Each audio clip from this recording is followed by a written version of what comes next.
air, tanah, api, dan udara. Selama ribuan tahun, keempat negara itu hidup dengan rukun. Kedamaian yang terwujud berkat adanya sosok Avatar, sang pengendali keempat elemen, dan melindungi keseimbangan antar negara. Ketika Avatar meninggal, ia akan terlahir kembali di negara berikutnya. Dan semua itu terus berulang dalam siklus reinkarnasi. Semenjak Avatar terakhir yang berasal dari negara elemen api mati, kelahiran Avatar baru tak kunjung muncul. Oleh sebab itulah, Raja Api memanfaatkan kesempatan ini untuk melancarkan serangan ke semua negara dan menaklukkan dunia. Di ibu kota negara api, kita diperlihatkan seorang pengendali elemen tanah sedang dikejar-kejar oleh para penjaga. Karena ia berhasil mencuri gulungan rahasia milik kerajaan negara api yang berisi tentang rencana negara api akan memulai perang ke negara dari elemen tanah. Naas aksi pelariannya tidak bertahan lama, dikarenakan seluruh penjaga negara api turun untuk menangkapnya. Lantas pria tersebut pun memberikan gulungan rahasia kepada temannya dan mengorbankan diri untuk diserahkan langsung kepada Sozin, raja dari negara api. Setelah mengetahui rencana peperangan, kerajaan elemen tanah pasti akan menyiapkan pasukan di tiap perbatasan negara, serta meminta pertolongan dari negara elemen air dan udara untuk mengatasi peperangan tersebut bersama-sama. Akan tetapi, Sozin justru sengaja memanfaatkan kesempatan itu agar ia bisa langsung memusnahkan semua negara sekaligus dan menguasai setiap negara di era saat ini. Sozin kemudian menambahkan, tujuan ia menghancurkan setiap negara adalah untuk mencegah lahirnya sang Avatar yang belum teridentifikasi hingga saat ini. Sebab hanya dialah satu-satunya orang yang bisa menghalangi rencananya. Oleh karena itu pun, tujuan pertama negara yang akan ia hancurkan adalah negara elemen udara.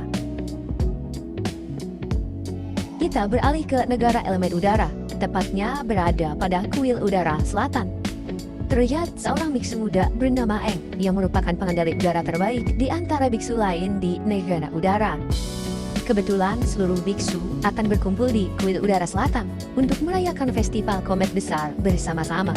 Eng pun ditugaskan membantu menyiapkan dan menyambut kedatangan para biksu tersebut. Di lain sisi, para dewan sedang berkumpul untuk membahas Eng yang sudah dicap sebagai Avatar selanjutnya. Namun mereka belum memberitahukan kabar itu kepada Eng. Salah satu dewan lalu berpendapat jika ia tidak ingin menaruh beban tersebut kepada Eng, mengingat ia baru berumur 12 tahun. Banyak pelajaran, tanggung jawab, serta pengorbanan sebagai Avatar yang belum Eng dapat. Akan tetapi, mengingat kabar mengenai penyerangan yang akan dilakukan negara api terhadap negara tanah, Eng harus menerima takdirnya sebagai Avatar, guna menyeimbangkan setiap negara dan mencegah peperangan tersebut. Para dewan sepakat akan mengirim Eng demi memberikannya pelatihan pengendalian ke 3 elemen lain. Sebelum pergi, salah satu dewan menemui Eng di hadapan patung Avatar sebelumnya dan memberitahu jika sejak lahir Eng sudah menjadi reinkarnasi Avatar sebelumnya. Eng diminta pergi melakukan perjalanan yang panjang demi mengasah kekuatannya, mempelajari seluruh elemen dan mengambil tanggung jawab yang besar sebagai Avatar demi mencegah peperangan dari negara api. Namun, semenjak mengetahui takdirnya, hari-hari yang Eng jalani mulai berubah. Ia menemui apa sih banteng terbang untuk sekadar mengeluarkan isi hati. Eng tidak ingin menjadi Avatar. Dia bersedia bertukar takdir dengan seseorang agar bisa kembali menjalani hari-hari normalnya, bermain, memakan pisang, mengendarai bola udara dan terbang mengelilingi kuil. Menghentikan perang negara api adalah tanggung jawab yang Eng rasa tidak sanggup melakukannya, apalagi sampai menjaga kedamaian dunia. Apa nampak mengerti dengan keluhan Eng. Ia coba menenangkan Eng dengan mengajaknya terbang untuk menikmati pemandangan langit malam. Keputusan apa adalah pilihan tepat. Dari bawah kaki kuil terlihat pasukan negara api mulai menyergap tempat ini. Seluruh biksu tidak memiliki kesempatan untuk bertahan ataupun mempersiapkan diri atas serangan dadakan ini. Mereka melakukan penyerangan sebisanya meskipun harus berakhir dengan tragis.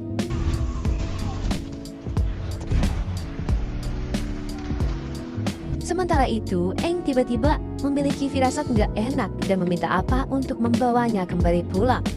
Namun di tengah perjalanan, mereka berdua ditelan oleh gelombang besar. Dan beberapa saat setelah kehilangan kesadaran, mata juga tato di tubuh Eng tiba-tiba bersinar. Lalu tubuhnya mulai bergerak seakan dalam penguasaan orang lain guna membekukan area di sekitarnya. 100 tahun kemudian, Katara yang berasal dari negara air secara sembunyi-sembunyi melatih kemampuan pengendalian elemen airnya.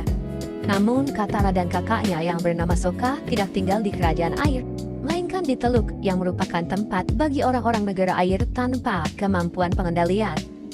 Meski begitu, Katara tidak pernah putus asa.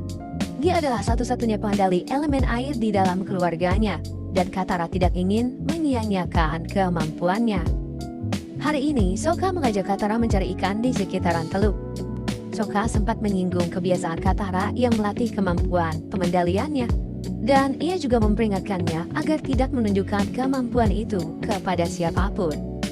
Alasan Sokka melarang Katara karena ia tidak ingin adiknya mendapat masalah, sebab pengendali api akan datang untuk menghabisi sukunya kalau mereka ketahuan menyembunyikan pengendali air. Di tengah pencarian, tiba-tiba muncul arus misterius yang menarik mereka sampai ke sebuah tumpukan es.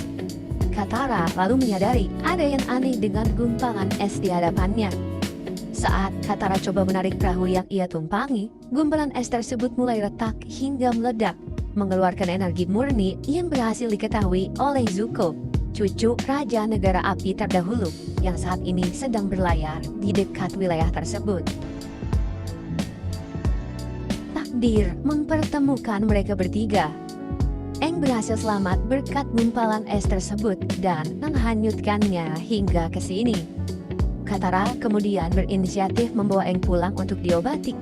Kemudian, salah satu tetua menyadari kalau bocah ini adalah pengendali udara terakhir yang berhasil selamat semenjak pemusnahan massal yang dilakukan oleh negara api.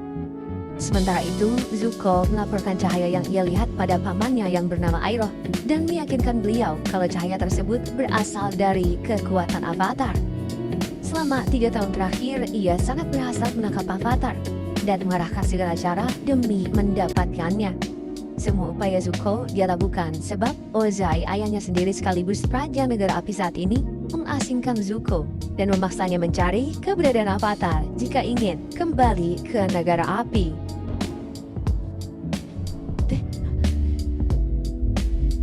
Setelah tersadar, Eng memperkenalkan diri dan berterus terang jika beberapa hari lalu ia ditelan oleh ombak besar dan tidak tahu bagaimana caranya bisa sampai ke wilayah suku air. Namun, salah satu tetua suku ini pun menjelaskan bahwa Eng sebenarnya sudah terjebak di dalam gumpalan es selama 100 tahun. Saat itu, negara api melakukan penyerangan ke kuil udara selatan dan memusnahkan seluruh pengendali udara. Mereka kemudian meneruskan penyerangan ke setiap negara dan memburu para pengendali elemen dari setiap negara. Eng adalah pengendali udara terakhir. Siklus reinkarnasi kehidupan Avatar ada di dalam dirinya. Hanya dialah yang mampu menghentikan kekejaman negara api yang sedang membabi buta. Sontak, kenyataan itu membuat Eng menyesal karena telah meninggalkan Kuyang. Tapi baiknya Eng bisa selamat dan tetap hidup hingga saat ini. Katara kemudian coba menenangkan Eng dengan berkata kalau semua pengendali air terus melawan dan negara tanah masih berdiri kokoh hingga saat ini. Kedatangan kapal negara api membuat geger semua orang yang ada di teluk. Sokka coba menahan Zuko dengan mengajaknya duel one by one. Tetapi naas, kemampuan Sokka tidak sebanding dengan Zuko. Eng yang takut Sokka mendapatkan luka serius coba menolongnya, meskipun membuat dirinya sendiri berada dalam bahaya.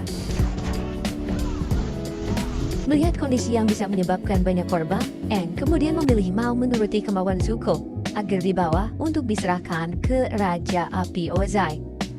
Sesampainya di dalam kapal, Iroh coba bertegur sapa dengan Eng dan mengaku kalau ia begitu terkejut setelah menyadari jika rupa Avatar tidaklah seperti yang ia bayangkan. Namun meski begitu, beliau tetap menaruh rasa hormat kepada Eng. Setelah sedikit berbicara, diam-diam Eng mengambil kunci borgol dari penjaga.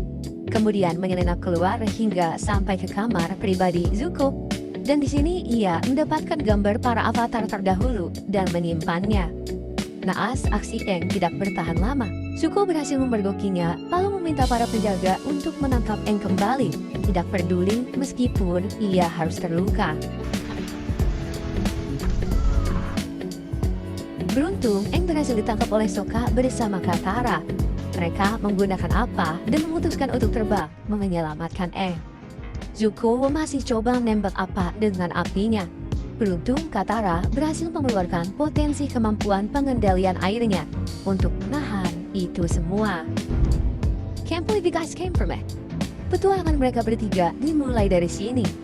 Pertama-tama, Eng berencana mengajak Katara dan Sokka mampir ke kuil udara selatan demi memastikan kondisi tempat tersebut. Sungguh terlihat bekas pertempuran dan bakaran api di mana-mana yang masih menyisakan duka dalam bagi Eng. Meski sudah terlambat 100 tahun, namun bagi Eng semua kejadian ini baru berakhir kemarin. Eng terus berkeliling ke setiap tempat, sampai akhirnya menemukan jasad salah satu dewa yang sudah Eng anggap sebagai ayahnya sendiri hangus terbakar. Kemarahan di dalam diri Eng muncul, mata dan matanya kembali bersinar hingga menyebabkan kekacauan di mana-mana.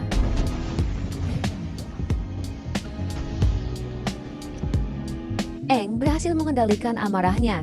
Dia teringat dengan kata-kata terakhir mendiang dewan, yaitu untuk melatih diri, menguasai semua elemen, dan menyeimbangkan dunia kembali.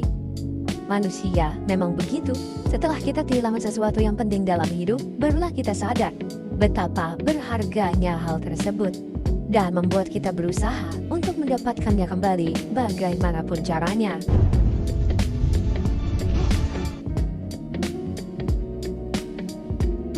Zuko marah bukan karena Eng kabur, namun lantaran buku catatan mengenai avatar pendahulu yang dicuri olehnya. Hiro berhasil menenangkan amarah Zuko dengan mengatakan kalau Eng tidak akan bisa sembunyi dari kejaran negara api. Di lain sisi, Eng berencana pergi menuju kuil Kyoshi di negara tanah. Barangkali di dalam kuil itu, Eng bisa mendapat guru pengendali elemen tanah dan bisa mengendalikan kekuatannya. Sokka lagi-lagi menentang keputusan Eng dan mengajak Katara untuk pulang. Namun Katara berhasil meyakinkan kakaknya kalau tugas mereka sekarang adalah menjaga Eng, menemaninya untuk memperoleh semua kekuatan elemen demi kedamaian dunia. Sebelum berangkat, tiba-tiba Eng kedatangan teman baru, seekor lemur terbang yang merupakan spesies terakhir di kuil udara. Penemuan Eng bersamaan dengan Katara yang tidak sengaja mendapati gulungan jurus pengendalian elemen air yang sudah turun-temurun diwariskan dalam keluarganya. Gulungan tersebut rupa-rupanya sengaja terselipkan di dalam tas sebab beliau tahu bahwa Katara bisa mengendalikan air. Always will be. Never forget. Eng membuat makam dan melakukan penghormatan terakhir ke semua korban yang ada di kuil selatan. Dalam doanya, Eng berjanji akan menuntaskan takdirnya sebagai avatar demi keseimbangan di dunia. Lemur terbang yang sebelumnya Eng temui juga memutuskan untuk ikut bersama mereka. Kemudian Eng memberinya nama Momo. Tidak membutuhkan waktu terlalu lama, sampailah Eng and the gang di Pulau Kyoshi. Kedatangan mereka disambut kurang baik nih oleh para penjaga karena menerobos masuk seenaknya ke tempat sakral. Aksi penjaga pun berhasil dihentikan oleh sinar yang keluar dari mata patung avatar Kyoshi, membuat mereka menyadari jika Eng adalah avatar. Eng kemudian dibawa menemui petinggi desa. Ia menjelaskan kedatangannya bukanlah untuk memusik kehidupan para warga di sini, melainkan mencari guru elemen tanah serta menemui arwah avatar Kyoshi di dalam kuil. Mendengar keinginan Eng, petinggi desa pun membiarkan mereka untuk tinggal dan masuk ke dalam kuil. Tetapi jika dalam waktu 48 jam Eng tidak bisa mendapatkan apa yang dia inginkan, Eng and the gang harus keluar dari pulau ini. I get it. Layaknya seorang bocah di seusianya, Eng masih senang bermain dengan anak-anak lain. Ia mudah bergaul dengan siapapun dan selalu bisa berinteraksi bersama mereka hingga menyentuh hatinya. Itulah salah satu bukti kecil dari kekuatan sejati yang dimiliki para avatar dalam menjalin hubungan ke semua orang. Setelah puas bercengkrama dengan orang-orang yang baru ditemui, Aang bersama Katara pergi menuju ruang bawah tanah patung Kyoshi. Di sini Katara mendapatkan petunjuk mengenai Aang yang terhubung dengan semua avatar terdahulu. Aang pun mulai bermeditasi hingga ia berhasil masuk ke dalam alam bawah sadarnya dan menemui avatar Kyoshi. I don't know how to reach it. Sementara itu, Zuko dan Iroh mencari informasi keberadaan Aang hingga ke pangkalan negara api di wilayah lain yang dipimpin oleh seorang Laksamana Zhao. Iroh berpura-pura dengan memberitahu maksud dan tujuannya adalah sekadar memperoleh peta serta laporan pengawasan dari beberapa tempat. Namun Laksamana Zhao lebih dulu berhasil mengetahui tujuan Zuko dari salah satu cepu di antara tentara Zuko, yang sebenarnya Zuko tengah mencari keberadaan avatar. Oleh karena itu, Laksamana Zhao meminta pengawalnya untuk mendapatkan informasi tersebut dan melapor padanya. Kemudian berkat informasi yang diperoleh, Laksamana Zhao mendapati laporan jika ada seekor sapi terbang menuju Pulau Kyoshi. Mengetahui hal tersebut, dia pun bergegas pergi menuju ke sana bersama pasukannya. Sementara Zuko yang telah menyadari informasi tersebut terpaksa mengejar Laksamana Zhao dari belakang. Kedatangan kapal negara api langsung diketahui oleh seluruh penduduk desa Kyoshi. Petinggi desa bersama para penjaga coba mengulur waktu Laksamana Zhao serta prajuritnya, selagi Aang terus berkomunikasi dengan avatar Kyoshi. Dalam alam lain, beliau memberitahu kalau tugas avatar merangkap banyak peran untuk keseimbangan dunia, dan kekuatan mereka setara dengan 1000 pengendali elemen lain. Aang harus memahami setiap orang, mau mengorbankan diri untuk keselamatan orang lain, bahkan menjadi kesatria perkasa tanpa belas kasih.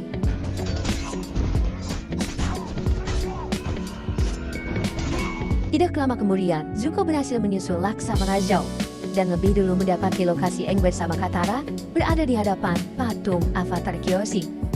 Katara berusaha menahan Zuko seorang diri, namun kemampuan yang belum seberapa membuat ia kesulitan menghadapinya.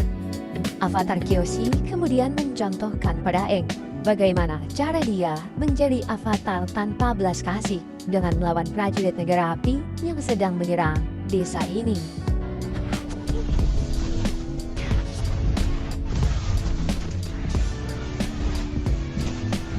Aksi avatar Kyoshi menggunakan tubuh Aang berhasil memukul mundur semua prajurit negara api.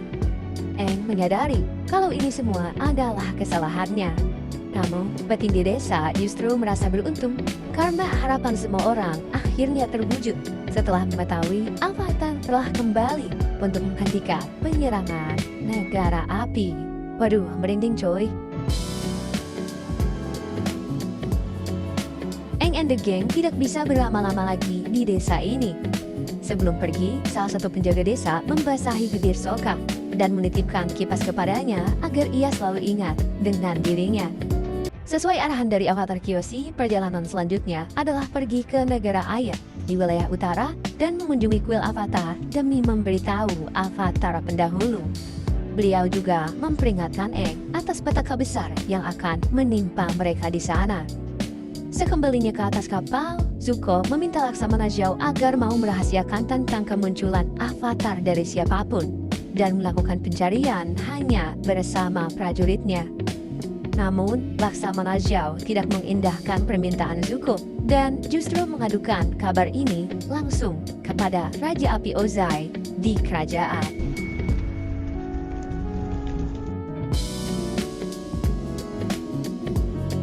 Kabar kemunculan avatar setelah 100 tahun membuat Raja Api Ozai terkejut. Ia juga memberitahukan keberhasilan Zuko mencari keberadaan avatar kepada Azula, adik perempuan Zuko. Sebagai seorang anak yang mengabdi setia kepada ayahnya sang Raja Api Ozai, ia akan melakukan segala perintah beliau. Azula iri atas keberhasilan Zuko. Ia bahkan terang-terangan memberitahu kedua asisten pribadinya, Lee dan Onji, kalau ia tidak terima jika semua kesetiaannya, perjuangannya dan usahanya mendekati Raja Api Ozai hingga saat ini sia-sia hanya karena keberhasilan Zuko menemukan keberadaan avatar. Azula berencana akan merebut semua yang Zuko miliki, termasuk mengambil alih kerajaan dari Zuko sebagai sang pewaris tahta. Kemudian, langkah awal Azula untuk menghancurkan kerja keras Zuko adalah meminta laporan dari setiap perkembangan mengenai avatar dari Laksamana Zhao, dengan imbalan akan menaikkan jabatannya. Mind your loyalty and cooperation when the time comes for such. Di tempat berbeda, Katara terus melatih kemampuan pengendalian elemen airnya, bermodalkan gerakan jurus yang ada di dalam gulungan. Tidak lama kemudian, Zuko dan Momo datang membawa persediaan makanan untuk melanjutkan perjalanan mereka. Namun tiba-tiba, Avatar mendapati seseorang sedang terbang mengendarai sebuah mesin. Nah, aksi yang orang itu lakukan membuat Aang penasaran dan mengira kalau dia adalah biksu dari kuil negara udara. Aang and the gang terus mengikuti gerakannya sampai membawa mereka tiba di Omashu, negara elemen tanah. Namun untuk memasuki tempat ini tidaklah mudah, sebab banyak penjaga yang melarang orang dari negara lain untuk berkunjung jika tidak memiliki tujuan penting.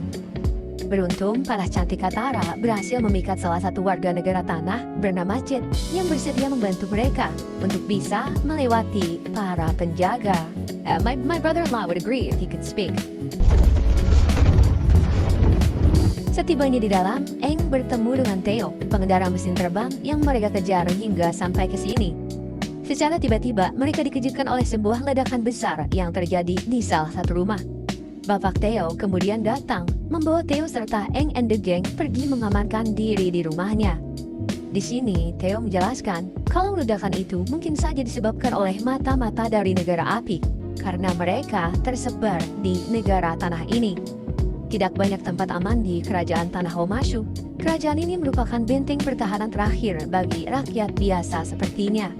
Theo dan ayah bisa bertahan selama ini dengan mengandalkan kemampuan ayah, yang merupakan penemu berbagai alat modern untuk dibagikan ke para bangsawan kerajaan. Theo lalu berterus terang jika ia mengetahui kalau Katara pengendali elemen air, dan Aang merupakan pengendali elemen udara terakhir, yang berarti Aang adalah seorang avatar. Kedatangan Aang ke sini membuat harapan besar bagi negara tanah untuk bisa mengusir dan mengalahkan prajurit negara api. Alright. Ledakan barusan berhasil diketahui oleh Laksamana Zhao. Ia melaporkannya kepada Zuko dan Iroh. Dengan kemungkinan besar avatar berada di Omashu, Laksamana Zhao juga tidak lupa melaporkan hal tersebut kepada Azula, serta mengajak Letnan Ji, salah satu petinggi yang ada di atas kapal Zuko, agar mau bekerja sama dengannya. Keesokan hari, Katara tidak sengaja mendapati ayah Theo mengendap-endap keluar rumah dan menemui salah satu mata-mata dari negara api. Jet yang juga melihat hal tersebut coba meyakinkan Katara kalau ayah Theo adalah pengkhianat yang bekerja sama dengan negara api dan memberikan informasi mengenai avatar kepadanya. Jet pun kemudian mengajak Katara mengikuti mata-mata tersebut hingga sampai di hutan. Rupanya Jet tidak seorang diri. Ia memanggil teman-temannya, melakukan perlawanan, dan berhasil menumbangkan mata-mata negara api. Jet dan kawan-kawan lalu mengajak Katara mengunjungi tempat persembunyian mereka. Katara pun disambut hangat oleh teman-teman Jet yang berisi para anak korban perang. Mereka berhasil selamat dari kejaran negara api, terpaksa tinggal di sini demi melanjutkan hidup dan melatih diri demi bisa melawan mereka. Fighters! Di lain sisi, Aang bersama Theo terbang mengitari Omashu dan memasuki sebuah goa di lereng gunung. Setibanya di dalam, Aang mendapati beberapa gentong bom jelly serta baju karung yang pernah Jet berikan kepadanya saat memasuki Omashu. Bukti-bukti tersebut meyakinkan Aang kalau ledakan yang sebelumnya terjadi bukanlah ulah mata-mata negara api, melainkan perbuatan Jet yang disengaja. Ia sengaja pulang dengan membawa bom jelly dan memberitahu Sokka mengenai siapa pelaku pemboman kemarin. Tuduhan Aang terhadap Jet kemudian dibantah oleh Katara yang justru mencurigai ayah Theo lah sebagai pengkhianat negara tanah. Dan untuk membuktikan perkataannya, Katara berencana akan menemui ayah Theo yang saat ini dalam perjalanan menemui keluarga kerajaan guna memberikan alat penemuannya. Di tengah pengejaran, langkah kaki Katara ditahan oleh Jet dan kawan-kawan. Mereka berencana akan menukar koper alat penemuan milik ayah Theo, menggantinya dengan koper berisi bom, guna membinasakan mereka yang sudah dianggap sebagai pengkhianat negara tanah. Clear? No harm done. Okay, no harm done. Keputusan Jet akhirnya membuat Katara sadar Kalau tindakan Jet bisa membahayakan orang tidak bersalah. Ia pun kembali untuk memberitahu Aang dan Sokka. Namun tidak menyadari jika Zuko bersama Iroh sudah berada di Omashu dan terus membuntutinya. Aang berencana menahan Zuko, sementara Katara dan Sokka pergi menyelamatkan Theo serta ayahnya. Sebelum bertarung, Iroh memperingatkan Zuko agar ia tidak menggunakan kemampuan pengendalian apinya karena takut tentara negara tanah bisa mengetahui keberadaan mereka.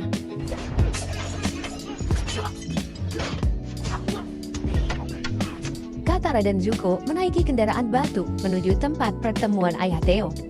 Kedatangan mereka tepat waktu sebelum panah api menancap dan meledakkan koper.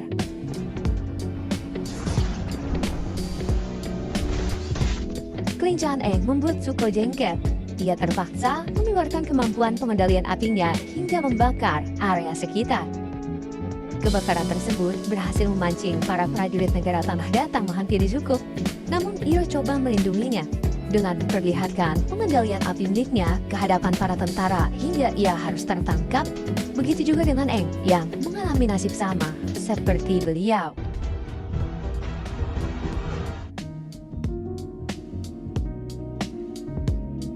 Aang dan Iroh ditahan dalam sel bersebelahan. Iroh menjelaskan kalau prajurit negara tanah tidak pernah menaruh rasa kasihan terhadap tahanan mereka. Hah? Apa? Rasa kasihan? Apa negara api pernah menaruh rasa kasihan terhadap korban dari peperangan yang mereka buat? Pernyataan Aang pun menampar keras hati nurani Iroh. Beliau kemudian membeberkan bahwa Raja Negara Api Sozin pendahulu beranggapan kalau dunia ini hanya memiliki dua pandangan, menang atau kalah. Sozin ingin negara api menjadi pemenang dengan cara mengalahkan semua negara lain dan memimpin dunia ini di bawah kekuasaan negara api. Sudut pandang tersebut telah berhasil ia tanamkan kepada penerusnya Raja Api Ozai hingga peperangan pun terus terjadi selama 100 tahun. Berbeda hal dengan Zuko, tujuan ia mengajar dan menangkap Aang bukanlah untuk menjadi seperti ayahnya atau memenangkan perang.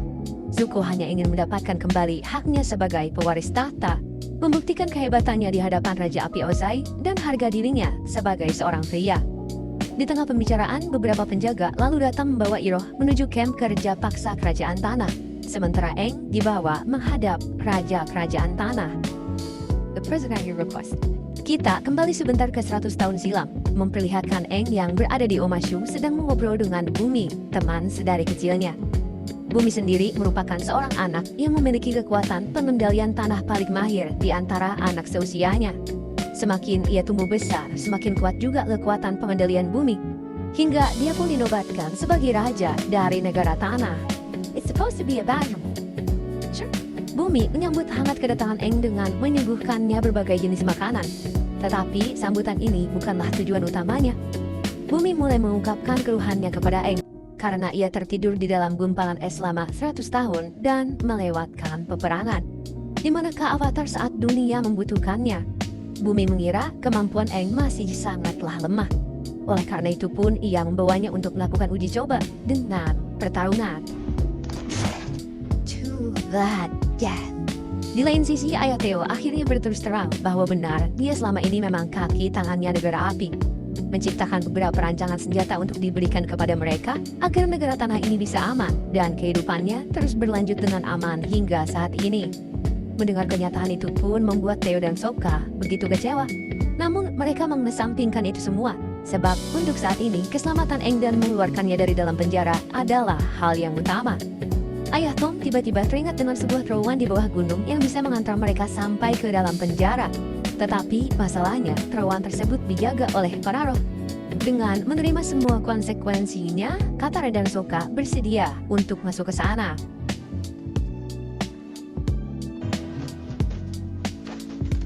Saat mereka tengah sibuk menyiapkan berbagai benda yang dibutuhkan, Katara tiba-tiba kedatangan Jet yang serta-merta menuduh ia sebagai pengkhianat karena telah menyelamatkan ayah Theo. Katara coba menjelaskan dengan kepala dingin kalau apa yang Jet dan kawan-kawan lakukan adalah salah. Berjuang tidak harus mengorbankan orang tak bersalah, namun berjuang kadang harus mengorbankan diri sendiri agar orang lain bisa selamat tanpa berdarah. Sesuai dengan petunjuk dari ayah Theo, Katara dan Sokka sampai ke dalam terowongan roh. Sepanjang perjalanan, Sokka menaruh coretan pada tembok sebagai petunjuk jalan keluar ataupun jika mereka salah jalan. Sayangnya, usaha tersebut sama sekali tidak berguna karena setiap celah terowongan yang mereka lewati terus tertutup dan membuat jalan lain. Tidak mau menyerah, Sokka dan Katara kembali menelusuri terowongan lain sampai membawa mereka ke hadapan tikus tanah. Melihat ikatan cinta yang begitu kuat di antara Katara dan Sokka sebagai saudara, si tikus tanah bersedia menunjukkan jalan kepada mereka menuju istana. Zuko juga berencana menyelamatkan Iroh dengan menyamar menggunakan kostum prajurit negara tanah. Ia pun berhasil mengelabuhi seorang penjaga dan memperoleh informasi mengenai keberadaan Iroh darinya. Selama dalam perjalanan, Iroh meninggalkan jejak yang berhasil ditemukan oleh Zuko. Para tentara negara tanah yang menaruh dendam terhadap negara api terus menghina, menyiksa, memukul, bahkan tidak memberi air setetes pun untuk Iroh. Namun, Iroh tetap tegar dan menyadari akan semua kenyataan tersebut. Tidak lama kemudian, Zuko berhasil menyusul dan menghajar semua prajurit kerajaan tanah, dan pertarungan di antara mereka pun tidak bisa terelakkan.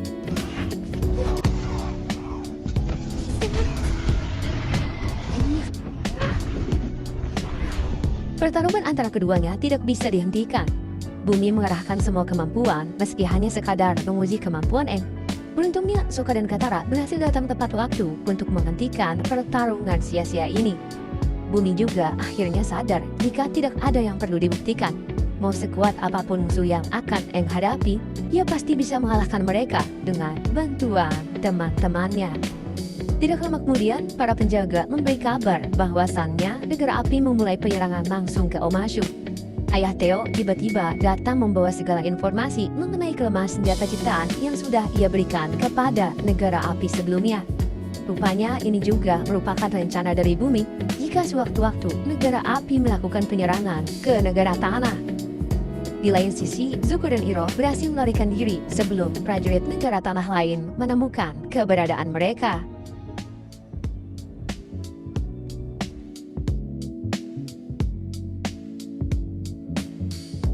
Kamu sadar gak cuy, dari keempat pengendali elemen memiliki karakteristik dan perbedaan mereka masing-masing loh.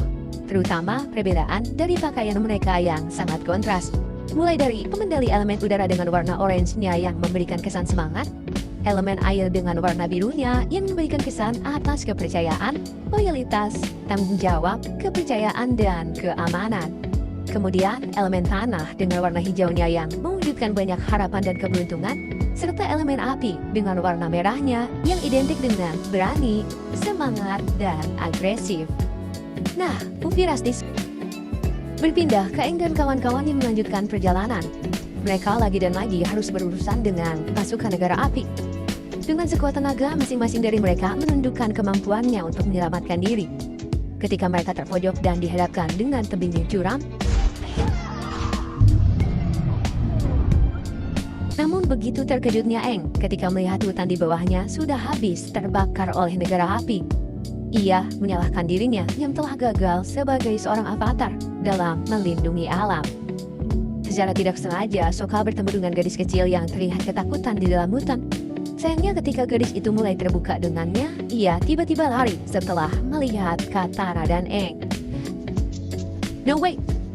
Sokka yang melihat boneka gadis kecil itu terjatuh mencoba untuk mengejar. Hingga tibalah mereka di sebuah desa kecil yang sedang mengalami krisis. Selain menjadi korban atas invasi yang dilakukan negara api, penduduk juga mengalami kejanggalan pada tanah tempat tinggal mereka, yang dimana tanaman yang mereka tanam selalu layu, dan hewan ternak berhenti makan. Demi bertahan hidup, desa mereka mengutus beberapa orang untuk berburu, namun mereka semua tidak pernah kembali, termasuk Xiong, kakak dari gadis kecil itu. Ia merasa jika semua kejadian ini di luar nalar manusia, dan meyakini kalau penyebabnya bukan bagian dari dunia ini. Nah, Aang yang merasakan hal serupa pun beranggapan jika mereka semua tersesat di dunia lain, dan ia berjanji untuk mengembalikan mereka. Di tengah lautan, Zuko yang masih mencari keberadaan Aang pun dibuat kecewa oleh para pasukannya yang gagal menangkapnya. Dengan arogan, ia menganggap mereka semua tidak becus dalam melakukan tugas, yang pada akhirnya Zuko meminta mereka untuk duduk manis menunggu, sebab ia yang akan mengambil alih semuanya. Kekecewaan juga dirasakan Azula saat ayah memuji dedikasi Zuko yang telah semakin dekat untuk menemukan avatar. Hal itu tentu saja membuatnya marah, sebab keduanya terlibat perang dingin, perebutan tahta kerajaan. Zuko yang ditemani Iroh pun kini mulai mencari jejak Aang dengan datangi desa kecil untuk menggali informasi. Tanpa diduga, mereka bertemu dengan Jun yang merupakan pemburu bayaran. Setelah melihat kemampuannya memburu seseorang, Iroh pun mempekerjakannya untuk memburu avatar. Tell me about this avatar. Sementara Aang, Katara, dan Sokka melanjutkan perjalanannya sembari mencari keberadaan para penduduk desa yang menghilang. Hingga akhirnya mereka menemukan reruntuhan kuil roh hutan. Dan saat itu juga Aang langsung meditasi untuk melakukan astral projection. Sayangnya karena hutan tersebut memiliki energi yang sangat kuat, ditambah tipisnya tabir penghalang antar dua dunia, roh Katara dan Sokka pun ikut tertarik. But what is happening? I don't know. Dan tiba-tiba ketiganya berada di dalam dunia roh. Wan Shitong yang memperhatikan mereka bertiga sedari tadi memperingati Aang jika seharusnya manusia tidak berada di dunia ini. Semakin lama manusia berada di sini, maka semakin berbahaya bagi mereka. Sebab di dalam dunia ini banyak makhluk keji yang siap melahap tubuh maupun jiwa seseorang. Ia pun menyarankan Aang untuk menuju ke sebuah pondok batu di sekitar hutan karena terdapat seseorang yang mungkin mengetahui keberadaan manusia yang terjebak di sini. Sesuai arahan Wan Shitong, Aang menuntun jalan Katara dan Sokka menuju tempat yang dibicarakan Wan Shitong. Sayangnya, upacara tentang bahaya tempat ini bukanlah bualan semata. Mereka bertiga dibuat lari ketakutan setelah bertemu dengan Hebei yang mengamuk. Get out the back! Sokka yang mendapat serangan langsung dari Hebei terpental jauh masuk ke dalam semak-semak, hingga ia bertemu dengan sesosok roh rubah. Tak berselang lama, satu persatu dari mereka masuk ke dalam kabut jiwa yang membawa kenangan terburuk dari hidupnya. Di mana Katara kembali bertemu dengan ibunya, namun beberapa saat kemudian pasukan negara api menyerang desanya mencari pengendali air. Ibu Katara pun mengorbankan dirinya dengan mengakui bahwa ia adalah penggali air demi menyelamatkan Katara. Sementara Sokka kembali bertemu dengan ayahnya yang memberikannya selamat karena telah berhasil melewati ujian sebagai kesatria untuk desanya. Meskipun berhasil, tetapi ia hampir mengorbankan nyawa seluruh awak kapalnya dan sebenarnya ayah sangat kecewa dengannya. Sedangkan Aang kembali ke tempat ia dilahirkan, namun ia segera menyadari bahwa apa yang dilihatnya tidaklah nyata. Itu semua adalah ilusi yang dibuat Ko, roh berwujud seekor kelabang yang dikenal sebagai si pencuri wajah. Nah, Ko ini menyimpan dendam karena avatar pendahulu Aang pernah mencuri sesuatu darinya, hingga ia pun berniat untuk menghabisi Aang. Aang berhasil melarikan diri dari kejarannya, hingga ia menemukan gubuk batu yang dimaksud oleh Wan Shitong. Dan betapa terkejutnya ia ketika melihat Gyatso tepat berada di hadapannya. Awalnya, Aang mengira bahwa ini adalah ilusi. Akan tetapi ketika Gyatso menunjukkan apa yang dulu sering mereka lakukan, Aang pun menyadari ini adalah nyata. Aang yang memiliki mimpi untuk bisa menjadi seorang avatar yang bisa menyelamatkan dunia, meminta Gyatso mengajarinya. Namun, ia tidak memiliki kapasitas untuk mengajari Aang menjadi seorang avatar. Di tengah pembicaraan mereka, Aang baru tersadar jika teman-temannya masih berada di kabut ilusi. Gyatso yang mendengarnya pun menyarankan ia untuk menghindari Ko, sebab hanya ada satu orang yang pernah bertarung dengannya, yaitu Avatar Roku. Aang yang sudah berjanji menyelamatkan orang yang ditawan Ko pun berniat pergi ke kuil Roku yang berada di negara api untuk meminta bantuannya. Zuko lagi dan lagi harus dibuat kesal oleh Letnan Ji karena ia mengubah rute kapal tanpa sepengetahuannya. Akan tetapi, ia tidak menggubris perintah Zuko untuk mengembalikan rute seperti semula, sebab ia hanya menjalankan perintah dari atasannya.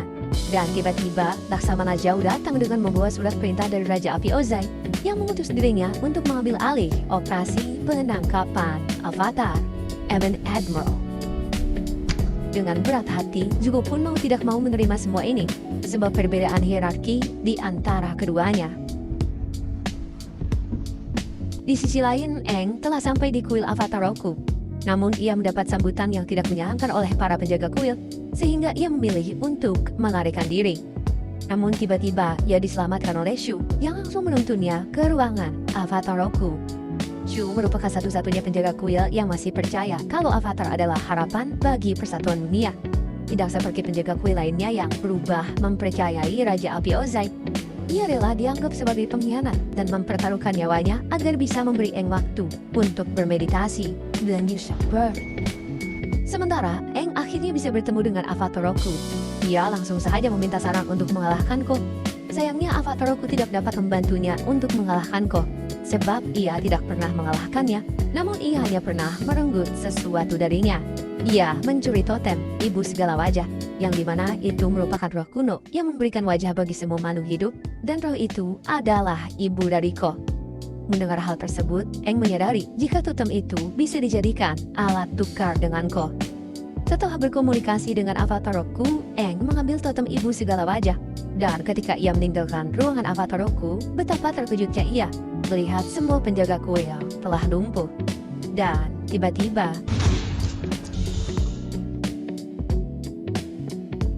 nampaknya keputusan Iroh mempekerjakan Jun merupakan pilihan yang tepat.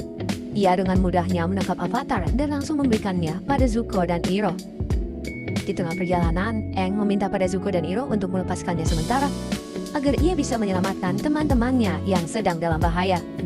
Namun Zuko sama sekali tidak menggubris ucapan Aang. Aang kemudian mempertanyakan mengapa Zuko sangat dingin dan pasti sesuatu pernah terjadi dengannya. Ternyata dulunya Zuko merupakan orang yang sangat peduli dengan orang lain. Namun semua itu berubah semenjak ia menerima kenyataan jika pengorbanan merupakan bagian dari perang. Ia tak sepaham dengan petinggi negara api yang berencana mengorbankan satu pasukan demi mendapatkan kemenangan. Dan karena pola pikirnya yang berbeda, ia pun harus menerima hukuman, yaitu diasingkan. Sayangnya, perjalanan mereka dihadang oleh Laksamana Zhao dan pasukannya. Ia menganggap Zuko dan Iroh telah melanggar perintahnya dengan bertindak tanpa sepengetahuan dirinya. Oleh karena itu, ia mengambil alih Aang untuk dibawa ke benteng Po Huai, lalu diserahkan ke Raja Api Ozai. Fire Lord is eager to take possession of his. Zuko yang tidak senang tangkapannya diambil alih berencana untuk mengambil kembali Avatar. Namun hal itu dicegah oleh Iroh, sebab benteng Po Huai merupakan benteng yang sulit ditembus serta berada di perbatasan negara api. Jika ia berada di sana, sama saja melanggar pengasingannya. Dengan gagahnya, Laksamana Zhao memberikan pidato di depan para pasukannya, yang mana hari ini adalah hari yang sangat spesial, sebab mereka telah berhasil menangkap satu-satunya orang yang menghalangi negara api dalam mencapai kejayaan. Sayangnya, di tengah-tengah pesta perayaan mereka, seseorang yang mengenakan topeng telah berhasil menyusup ke benteng mereka. Ia dengan mudahnya menumbangkan satu demi satu prajurit penjaga, lalu membebaskan Aang. Namun pelarian mereka tidak berjalan mulus. Laksamana Zhao yang mengetahui Avatar kabur segera mengumumkan ke seluruh pasukan. Dan kini mereka berdua mau gak mau harus bertarung. Dengan susah payah, akhirnya mereka berdua bisa keluar benteng dengan selamat. Namun Laksamana Zhao tidak begitu saja melepaskannya. Ia memberi perintah pasukan pemanah untuk menghabisi pria bertopeng. Melihat orang yang telah menyelamatkannya terluka, Aang pun dengan sigap menghentikannya. Betapa terkejutnya Aang setelah mengetahui bahwa orang yang telah menyelamatkannya adalah Zuko. Aang pun membawa Zuko yang dalam kondisi terluka parah ke sebuah tempat persembunyian. Ia bertanya mengapa Zuko melawan negaranya sendiri demi menyelamatkan dirinya. Namun Zuko menganggap untuk saat ini ia tidak berada di pihak mereka. Akan tetapi suatu hari nanti mereka akan berada di pihaknya setelah ia menangkap dan memberikan Aang pada ayahnya. Maka dengan begitu ia bisa terbebas dari pengasingan dan berhak menjadi penerus tahta Raja Api. Aang pun kembali bertanya, apakah menjadi Raja Api adalah keinginannya atau keinginan orang lain? Sebab ia beranggapan jika seseorang berhak tidak memperdulikan harapan orang lain dan menjadi dirinya sendiri. Ia juga berharap agar Zuko menjadi Raja Api yang berwelas asih, tidak seperti raja dan pengendali api lainnya yang bertindak semena-mena. Namun, Zuko tidak sependapat dengan Aang karena menganggap berwelas asih adalah sebuah kelemahan. Dan ketika situasi sudah aman, Aang mengantar Zuko ke sekoci miliknya untuk bisa kembali ke kapalnya. Sementara di kapal, Iro dengan cemas masih menunggu kepulangan Zuko. Letnan Ji memintanya untuk beristirahat dan menunggu kabar dari penjaga jika Zuko telah kembali. Namun, Iro memilih untuk tetap menunggu sebab ia tidak mempercayai Letnan Ji. Iro juga memberitahu sebuah kebenaran dan alasan mengapa Letnan Ji dan pasukannya menjadi awak kapalnya Zuko. Yang dimana setelah Zuko menantang petinggi dari negara api untuk tidak mengorbankan satu pasukan, ia harus menerima konsekuensi melakukan Agi Nikai atau pertarungan api. Ia harus berhadapan dengan ayahnya, namun ia tidak mengerahkan seluruh kekuatannya, hingga dengan mudah Ozai mengalahkannya. Ozai melakukan itu semua untuk menempa tekad Zuko dan menghilangkan kelemahannya, karena Ozai menyadari jika Zuko menahan diri pada pertempuran tadi. Ia pun menasihatinya untuk menghilangkan rasa belas kasih dan harus rela mengorbankan yang lemah agar ia menjadi kuat. Namun, di sini Zuko masih berpegang teguh dengan ucapannya. Ia bahkan mengatakan jika yang lemah bisa jadi kuat jika mereka diberi kesempatan. Mendengar hal itu, Ozai semakin murka padanya, sehingga ia mengusirnya dari negara api dan hanya boleh kembali jika telah berhasil membawa avatar ke hadapannya. Dan karena sikap peduli dengan pasukan yang akan dikorbankan, Ozai pun memberikan pasukan tersebut pada Zuko untuk menjadi awaknya. Letnan Ji yang baru tahu jika pasukan yang dulu akan dikorbankan adalah divisinya, menyambut kepulangan Zuko dengan penuh bangga. Our prince has returned. Sementara, Aang telah berada di Saramkoh dan langsung meletakkan totem ibu segala wajah di tanah. Dan seketika, orang-orang yang telah ditawan Koh pun kembali.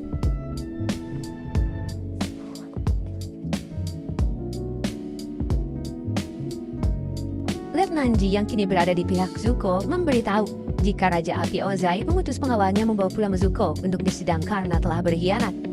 Iroh pun meminta Zuko untuk meninggalkan kapal dan bersembunyi, sementara dirinya akan menghadap Raja Api Ozai untuk meluruskan masalah kejadian kemarin. Namun tidak berselang lama ia meninggalkan kapal, tiba-tiba sekociam ditumpanginya meledak. Ternyata semua itu terjadi karena rencana Laksamana Zhao yang telah menyabotase sekoci tersebut. Aang yang telah kembali bersama Sokka dan Katara pun kini telah tiba di suku air utara. Ketiganya mendapatkan sambutan hangat dari kepala suku Arnuk dan beberapa anggota suku lainnya. Aang yang sempat mendapat vision tentang hancurnya Agnak Kil-A memberitahu Arnuk apa yang akan menimpa suku air utara. Namun ia tidak begitu terkejut dan telah siap untuk berperang, karena sebelumnya tim pengintai mereka sudah melihat armada kapal negara api menuju ke tempat mereka. Dan karena kedatangan sekutu yang tangguh, Arnuk pun mengadakan pesta perjamuan untuk menyambut mereka bertiga. Di tengah-tengah perjamuan, tak henti-hentinya Sokka memandangi Putri Yue. Selain terpikat karena parasnya yang cantik, dia juga merasa pernah bertemu dengannya.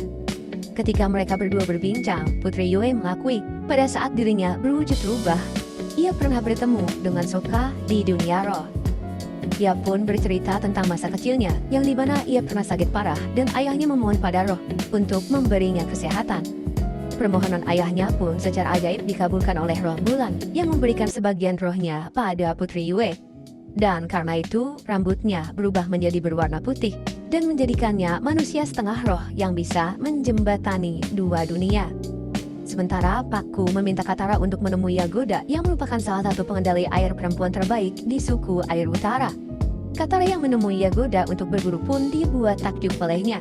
Sebab dengan teknik penyembuhan air miliknya, ia dapat mengobati luka seseorang dalam sekejap. Yagoda dengan sangat ramah mengajarinya teknik penyembuhan air. Namun Katara tidak tertarik untuk mempelajari teknik tersebut. Ia pun meminta Yagoda untuk melatih kemampuan bertarungnya. Sayang, Yagoda tidak dapat membantunya sebab di suku air utara memiliki aturan jika wanita tidak diizinkan untuk bertarung.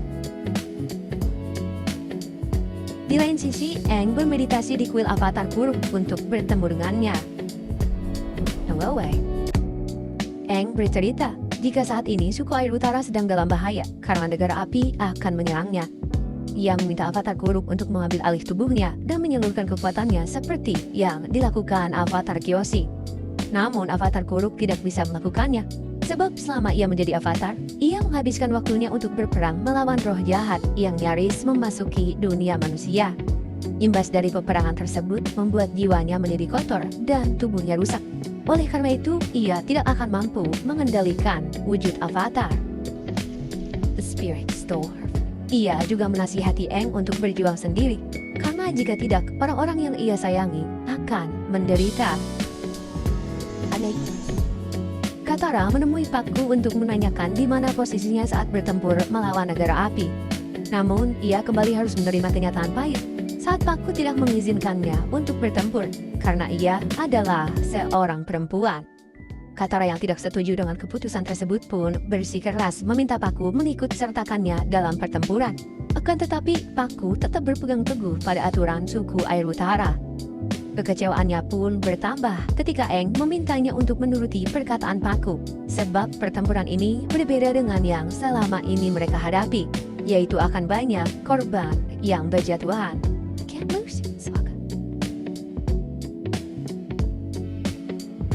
Iroh yang telah berada di kapal Laksamana Zhao meminta Laksamana Zhao berpikir 2 kali untuk menyerang Agnakel-A, karena strategi perang miliknya terlalu frontal dengan menyerang dari sisi depan. Padahal Agnakel-A dikelilingi penghalang di 3 sisi. Jika strategi itu gagal, maka akan berdampak sangat fatal bagi mereka. Namun, Laksamana Zhao tidak berniat mengubah rencananya sedikit pun di sini, sebab armada mereka dilengkapi senjata baru yang mematikan. Ditambah, ia juga memiliki rencana yang dapat menjamin kemenangan mereka. This is destiny. Setelah mendengar rencana tersebut, Iroh pun memberitahu seorang prajurit tentang apa yang akan dilakukan Laksamana Zhao. Dan ternyata Zuko berhasil selamat dari ledakan. Ia segera berenang menjauh dari psikotinya setelah menyadari jika terdapat Bung Jelly di dalamnya. Iroh yang terlalu meremehkan Laksamana Zhao pun tidak mengira ia akan senekat ini. Ia pun menduga Laksamana Zhao telah bersekongkol dengan seseorang. Di tempat berbeda, Azula diberikan kesempatan memilih lawan bertarung untuk latihannya. Namun, ia sama sekali tidak tertarik sebab ia sudah muak dengan lawan yang tidak sebanding dengannya. Bahkan ketika Ozai memintanya untuk bertarung dengan mereka, ia tetap tidak memperdulikannya. Berbeda dengan Zuko yang menahan kekuatan saat bertarung dengan ayahnya, Azula tanpa ragu mengeluarkan semua kekuatannya. You wanna test me? Sementara, Katara yang masih tidak menerima keputusan Pakku menantangnya untuk bertarung. Meskipun awalnya Pakku menolak meladeninya, tetapi ia berubah pikiran dan akan menunjukkan perbedaan antara laki-laki dan perempuan.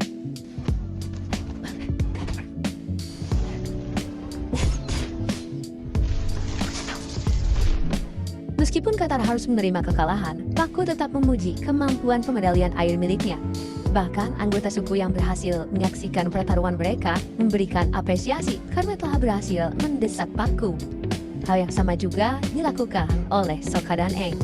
Katara yang menyadari kalau Aang memendam ketakutan memintanya untuk tidak mengikuti jejak avatar pendahulunya yang memikul beban seorang diri, serta memintanya untuk tidak mengkhawatirkan mereka berdua sebab mereka akan bertarung di sisi Aang, apapun kondisinya dan apapun resikonya. Tanda depan.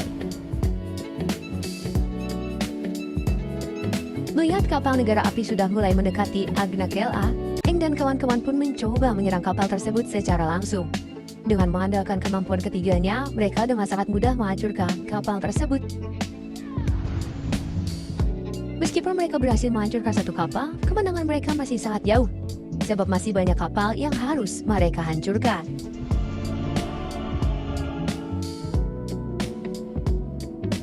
Di lain sisi, Zuko yang masih berambisi untuk menangkap Aang berniat untuk menyusup ke Agnakel-A. Meskipun Iroh sempat melarangnya, ia tetap bersikeras dengan pilihannya. Melihat tekad kuat Zuko, akhirnya Iroh menyuruhnya untuk mencari letakkan di pesisir yang terdapat aliran hangat. Dengan begitu, ia bisa sampai di Agnakel-A.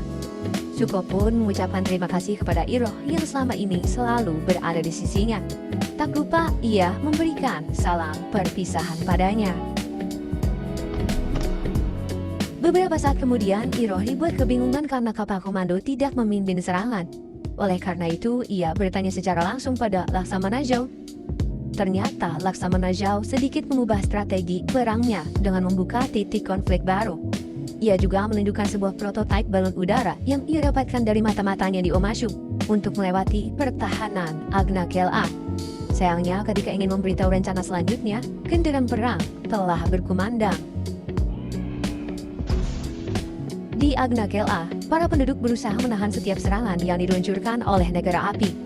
Kataraya melihat jika suku air utara kalah telak dalam jumlah, meminta Paku untuk mengesampingkan egonya, melarang perempuan untuk bertarung. Sebab saat ini keselamatan pengendali air sangat dipertaruhkan. Maka dari itu ia meminta seluruh perempuan untuk bergabung demi menyelamatkan rumah dan masa depan mereka. Pada akhirnya Paku pun luluh dan meminta mereka untuk membantu pertahanan di tembok sisi barat. Melihat para penduduk berjuang mati-matian, Putri Yue pun keluar dari persembunyiannya dan ikut bertarung bersama mereka semua. Namun, hal itu dicegah oleh Arnok. Menurutnya saat ini belum waktunya untuk Yue berjuang, sebab dia adalah satu-satunya pewaris tahta kepala suku. Oleh karena itu, Arnok meminta Yue untuk bersembunyi sampai perang selesai. Jika nantinya ia harus gugur, maka di saat itulah perjuangan Yue dimulai untuk memimpin para penduduk. Demi menjaga putrinya tetap aman, Arnok memerintahkan Sokka untuk menjaganya. Di tempat berbeda, Laksamana Zhao memulai rencananya untuk menyerang Agna KLA dari udara. Iroh memperingatkan Zhao untuk menunda rencananya hingga fajar tiba, sebab pengendali air mendapatkan kekuatan penuh saat malam purnama. Namun, Zhao yang telah mempelajari detail Agna KLA menganggap saat ini adalah peluang bagi mereka. Para pengendali air meyakini jika kehidupan mereka berasal dari roh samudra dan kekuatan mereka berasal dari roh bulan. Roh tersebut hadir di tengah-tengah mereka sekali dalam 1 tahun, dan saat inilah roh tersebut muncul. Oleh karena itu, ia akan membunuh roh bulan agar pengendali air tidak mendapat kekuatan. Dan di saat itulah, ia akan membumi hanguskan tempat tersebut. Di lain sisi, avatar buruk menemui Eng untuk memperingatkannya. Dia yang bisa merasakan pisau miliknya sudah dekat dengan tempat ini, meminta Eng untuk mencegah Zhao mengusik kekuatan alam, karena hal tersebut dapat merusak keseimbangan dunia. Meskipun kekuatan avatar sangat dahsyat, tetapi tetap tidak sebanding dengan kekuatan roh-roh elemen. Mengetahui hal itu, Eng dan Katara memutuskan untuk mencari Sokka dan Yue. Sementara perjalanan Sokka dan Yue mendapat beberapa hambatan karena serangan negara api yang membabi buta. Bahkan Momo harus terluka parah ketika ia menyelamatkan anak kecil dari reruntuhan. Melihat kondisi Momo yang sedang kritis, Yue membawanya ke tempat sakral di Agna KLA, yang dimana tempat tersebut merupakan tempat penyembuhan dirinya ketika sakit parah. Namun, kebahagiaan mereka tidak berlangsung lama ketika melihat balon udara mendarat tepat di dekat mereka. Zuko telah berhasil menyusup ke Agna KLA dan secara tidak sengaja langsung bertemu dengan Eng.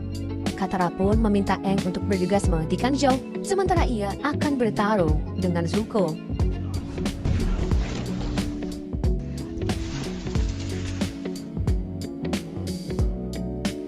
Kembali ke tempat sakral, Zhao berhasil menemukan roh samudra dan roh bulan yang berwujud sepasang ikan. Kushenpo. Iroh yang tidak setuju dengan rencana Zhao untuk membunuh roh bulan mencoba menghentikan tindakannya. Akan tetapi Zhao yang haus akan pengakuan tidak memperdulikannya, karena dengan tindakannya ini ia akan dikenal sebagai penakluk roh bulan. Melihat tindakan Zhao yang telah di luar batas, Iroh secara tiba-tiba menyerangnya.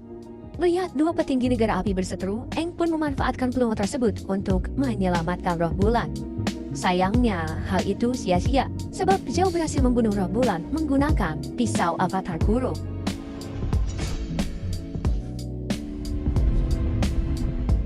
Roh bulan telah terbunuh. Seketika, kemampuan seluruh pengendali air pun hilang, sehingga mereka dibuat tak berdaya oleh gempuran pasukan negara api yang tidak ada habisnya. Eng yang masih berharap bisa menyelesaikan masalah ini, memilih mengorbankan dirinya untuk menyatu dengan roh samudra. Dengan penuh kemurkaan, roh samudra menyalurkan amarahnya menggunakan kekuatan avatar untuk mengusir pasukan negara api.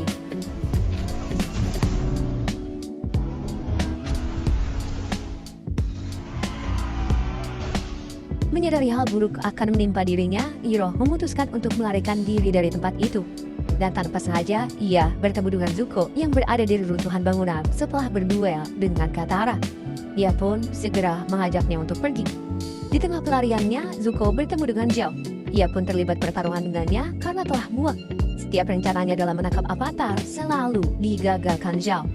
Dengan kekuatan miliknya, ia berhasil membuat Zhao tersudut dan mengakui jika dirinya telah bersekutu dengan Azula. Ia juga menganggap Azula lah yang berhak menjadi penerus tahta Raja Negara Api.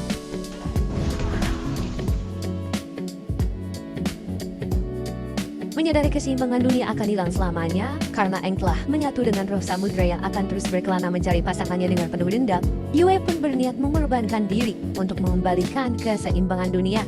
Sebab ia memiliki sebagian kecil dari kehidupan roh bulan. No.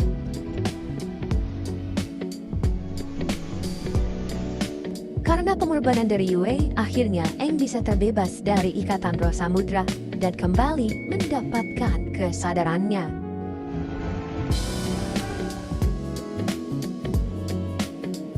Fajar pun tiba. Meskipun suku air bisa memukul mundur pasukan negara api, tidak terdapat raut kebahagiaan di antara para penduduk, karena mereka harus membayar mahal kemenangan tersebut dengan korban yang begitu banyak. Begitupun dengan Sokka dan Arnok yang kehilangan Yue. Sokka meminta maaf karena telah gagal menjadi seorang kesatria yang menjaga Yue. Namun Arnok tidak menyalahkannya, karena itu merupakan keputusan putrinya.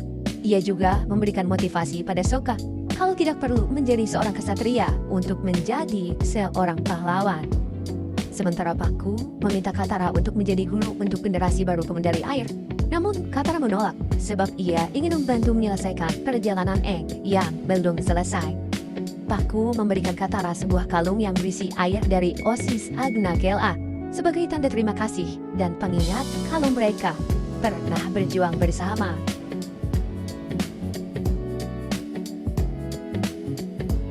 Di tempat berbeda, Raja Api Ozai mendapatkan kabar jika pasukannya gagal untuk menaklukkan suku air utara. Namun, Ozai sama sekali tidak terkejut karena ia sudah memprediksi hasil tersebut. Alasan ia melancarkan serangan ke suku air utara hanyalah untuk pengalihan semata, karena target utamanya adalah menaklukkan Omashu. For the first, dan tanpa diduga-duga, orang pertama yang berhasil menundukkan Omashu untuk pertama kalinya adalah Azula. Melihat masa kejayaan negara api yang sudah berada di depan mata mereka, tetua negara api memberikan satu hal menarik untuk Ozai, karena dalam waktu dekat akan tiba hari di mana pengendali api dapat membangkitkan kekuatan maksimal mereka. Kekuatan dahsyat yang mampu mengguncang dunia seperti 100 tahun lalu.